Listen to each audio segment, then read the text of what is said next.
Добрый вечер всем. Может быть, кому дня, утра или ночи. Ну, а я сегодня буду заниматься вечерком вот ремонтом вот этих вот петель сломавшихся. И правая, и левая обе сломавшиеся. Вот на моем пятилетнем компьютере, скажем так, последние 1,5 года я работаю вот на таких бумажно-скотчевых растяжках. Вот так вот они стоят, держат экран. Слава богу, ноутбук работает. Но на всякий случай, вдруг во время ремонта что-нибудь случится, все непредсказуемо. Вот, прикупил себе вот такой аппарат. Вот. Ну, посерьезнее, конечно, посовременней точнее. Не столько серьезнее, сколько современнее. Фирма HP. Так что вот. Ну а теперь самое время. Пассатижики, колеечек, гаечки, шурупчики. Ну, в общем, все, что только есть.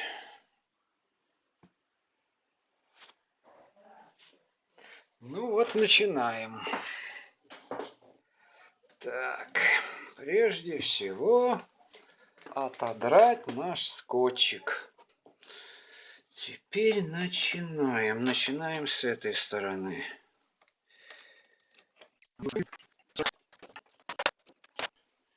Ничего не порвалось. Так. Ну ладно, поехали. Раз.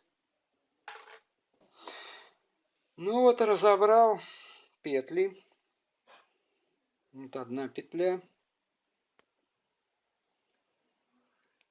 Вот так она отвалилась. На что хочется обратить внимание, это... И вот вторая петля. Вот обратите внимание на количество клея, которое сюда бросили. То есть даже не закрыли всю вот эту часть, которая здесь должна быть закрыта. Вот так вот капнули. Это называется, ребята, на простом языке, насрано, а не приклеено. Вот так вот. Уж извините меня за эти слова. Вот теперь посмотрим внимательно, что мы имеем здесь. Да, если эту крышку заказывать, это будет именно то, что надо. Да. Крышечка вся сдохла, спеклась. Вон она вся. Вся спеклась крышка. Ну вот, разобрал я эту всю крышечку. Вот смотрим, что здесь получилось с петлей. С петлями, как хотите. Вот, пожалуйста.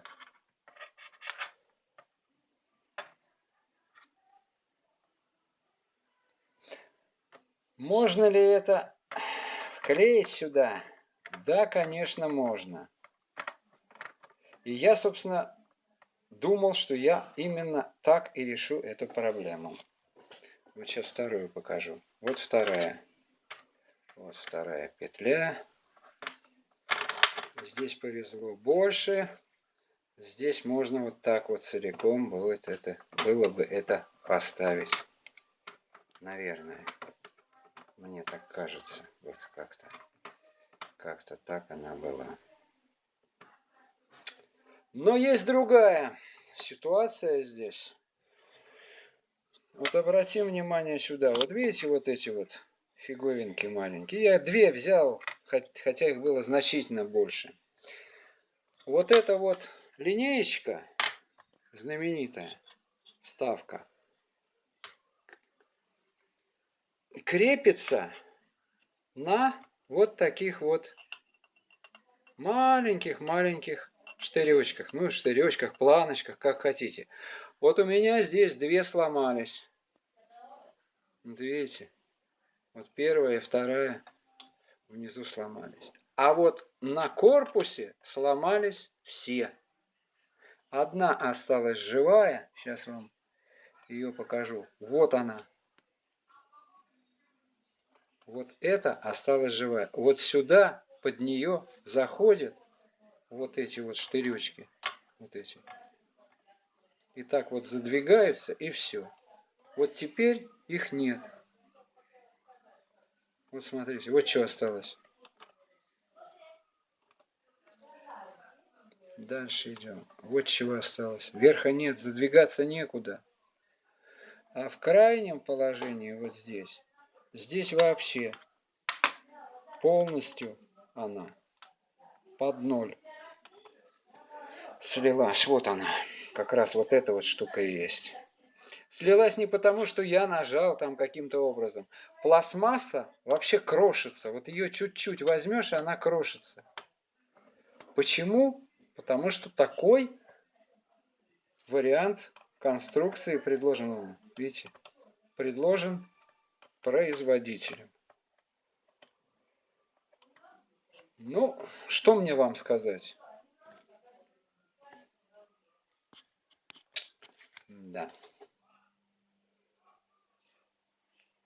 Клеить я, пожалуй, это буду в самом крайнем варианте. Сейчас пойду смотреть на Али. Есть там эти крышечки, есть там, придется, правда, ждать 45 дней.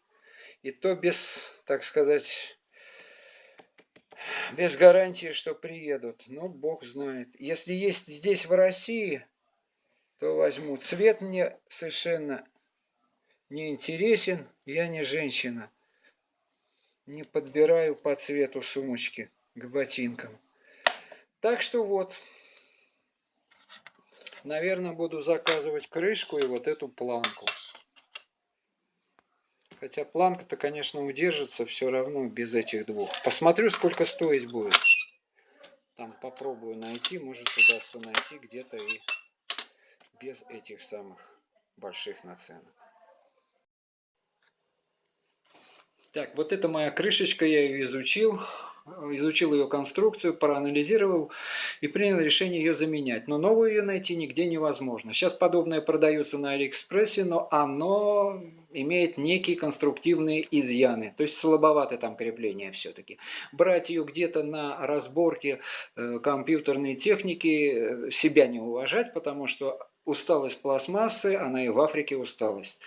Вот, только новую. Значит, принято решение восстановить петли при помощи клея. Ну, как обычно делают. Но, значит, если не получится, тогда будем заказывать новую и также усиливать, но уже другими составами вот это вот место крепления. Выбор клея непростая задача. Я решил попробовать 1, 2, 3, 4 эпоксидки и однокомпонентные составы 3 штуки. Это обезжириватель от пайки. Вот. Покажу вам сразу. Выбор пал на один из эпоксидных составов. Вот так я впервые его нанес для пробы. Вот он держит, железно держит, он проминает палец и не отваливается. Затем я нанес его тонким слоем на другой уголок металлический. И здесь, когда вот уже пытался его оторвать, сломал штырек. На эту же деталь, на этот уголок, были нанесены такие же штучки, вот их места, однокомпонентными составами, вот эти секундные клеи. Они себя показали плохо. Значит, выбор был именно на этот розовый, так сказать, с розовым оттенком клей. Это вот этот хват двухкомпонентный. Этот клей держит очень хорошо, вот этот пластилин, но он требует большого, несколько большего слоя нанесения, там это неудобно. Этот клей тоже неплохо держит, но он прозрачный, поэтому его место уступили вот этому. Здесь видно, что ты клеишь и куда клей течет. Потому что эпоксидка, вы знаете, она в момент застывания, она всегда начинает каким-то образом менять свою форму. Вот так. Значит, что еще мне бы вам хотелось сказать? Да, вот пластмасса и пластмасса, склеенная этим составом. Вот пластмасса на пластмассе. Вот он розовый. Вот можете гнуть как хотите. Он уже ломается, но не отрывается. Значит, еще в заключение о материале. Вот обратите внимание, какого плохого материала, качества металла использовано на этих петлях. Я имею в виду вот на этих, на всех. Это же подшипники, грубо говоря, скольжения. Они должны быть достаточно ровные. А здесь вон, мама не горюй, какие язвочки на этом металле. Ну ладно. Значит, здесь должны быть, вот я отжал, видите, отжал вот эту гаечку, как свободно это лежит.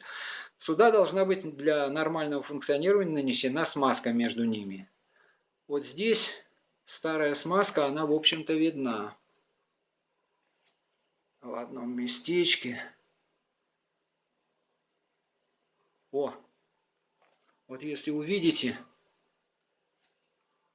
вот в самом углу, вот здесь, у вершинки белый составчик такой. Это остаток вот этого вот технического вазелина, судя по всему. Но я его использовать не буду, я воспользуюсь тем, чем работал давно еще, ремонтируя свои автомашины, поскольку делаю это исключительно сам. Вот это графитовая смазка, но здесь теперь пишут графитная, не знаю, кто это придумал, всегда графитовая была. Вот. Защищает механизмы от коррозии, да, хорошие смазочные свойства имеет и, кроме того, выполняет функцию некой притирки за счет фракции, точнее, размера фракции своего вот этого графита. Вот здесь написано, потому что беречь от атмосферных осадков, не понимаю, как атмосферные осадки и защита от коррозии могут, так сказать, сосуществовать в одном материале. Скорее всего, это перебдели, что называется, потому что этот состав графитовый всегда использовался для защиты от коррозии механизмов. Вот так. Ну, теперь клеить. И клеить будем вот этим составом. Суперхват, двухкомпонентный, легко смешивается очень и имеет розовый оттенок. Всегда видно, куда он течет. Немного об устройстве нашей петли. Вот я одну разобрал, все снял с вала. С самого конца стоит вот такая самоконтрящаяся гайка. Вот там видно. Внутри нанесено полимерное покрытие. Дальше стоит вот такая шайбочка, к которой она прижимается.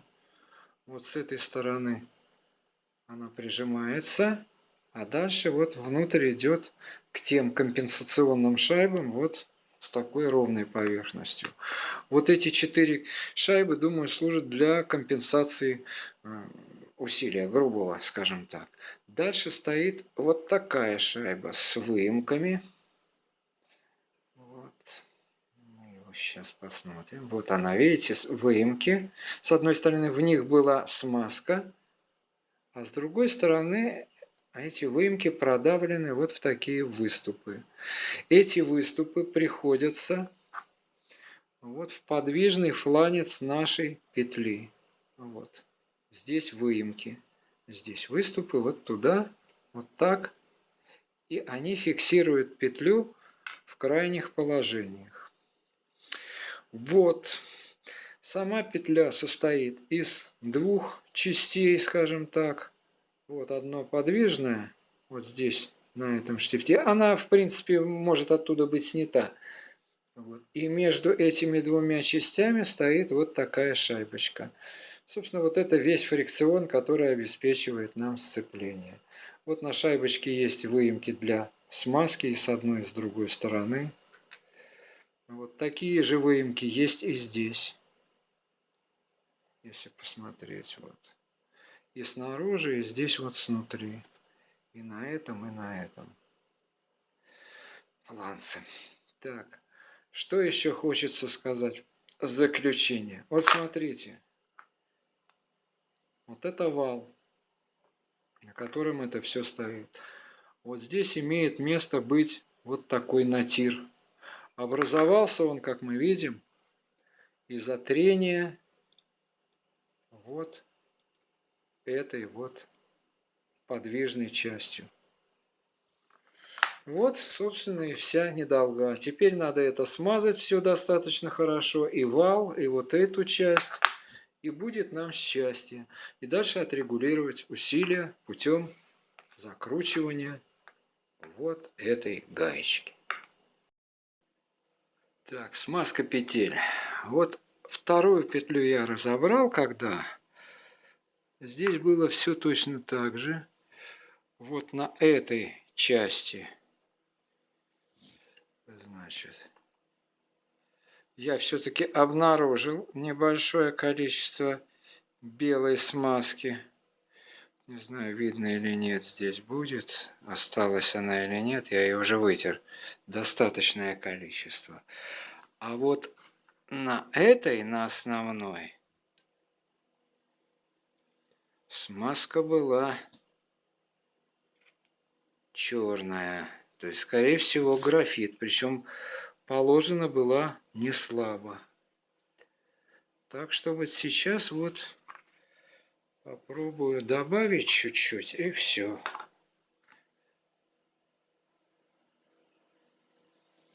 Так, вот здесь берем смазочку.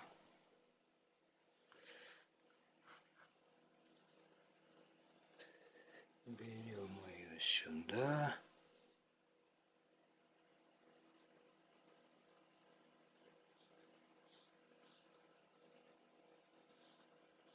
Много. Много не надо. Здесь много не надо.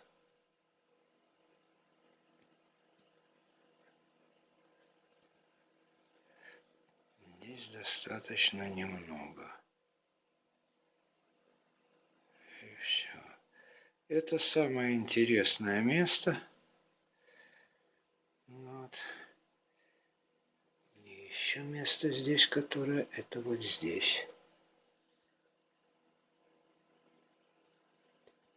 Весь этот вал в этом месте должен быть смазан. Ну вот так как-то. Без особых.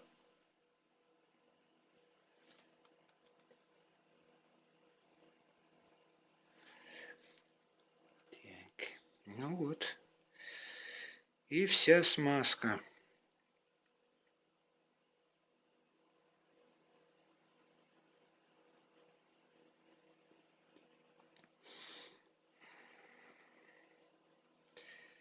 Больше здесь ничего такого.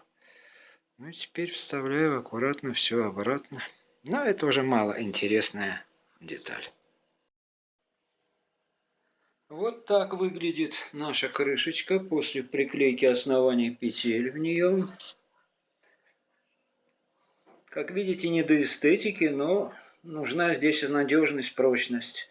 Значит, что хочешь сказать, вот эта левая часть, она при демонтаже вот в этом и вот в этом месте развалилась на 3 части. Сложно было ее отъюстировать, но тем не менее. И еще одно. Две крайние левые втулочки, вот эти вот две, имели сквозные отверстия. Я забыл перед тем, как клеить их, закрыть с обратной стороны скотчем. Ну вот в результате туда проник клей, и потом образовалась дополнительная работа.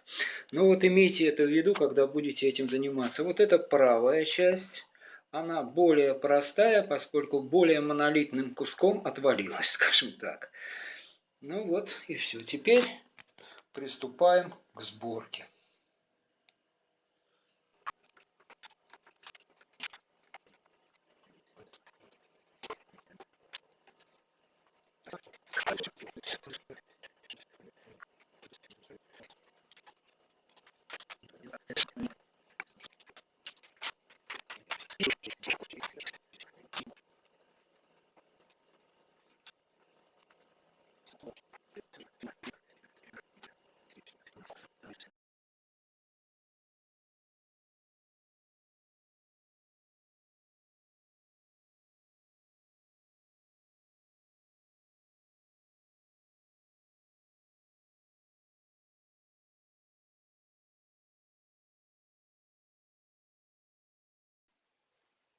Ну вот и закончилась моя эпопея по ремонту петель на моем ноутбуке Asus. Вот что получилось.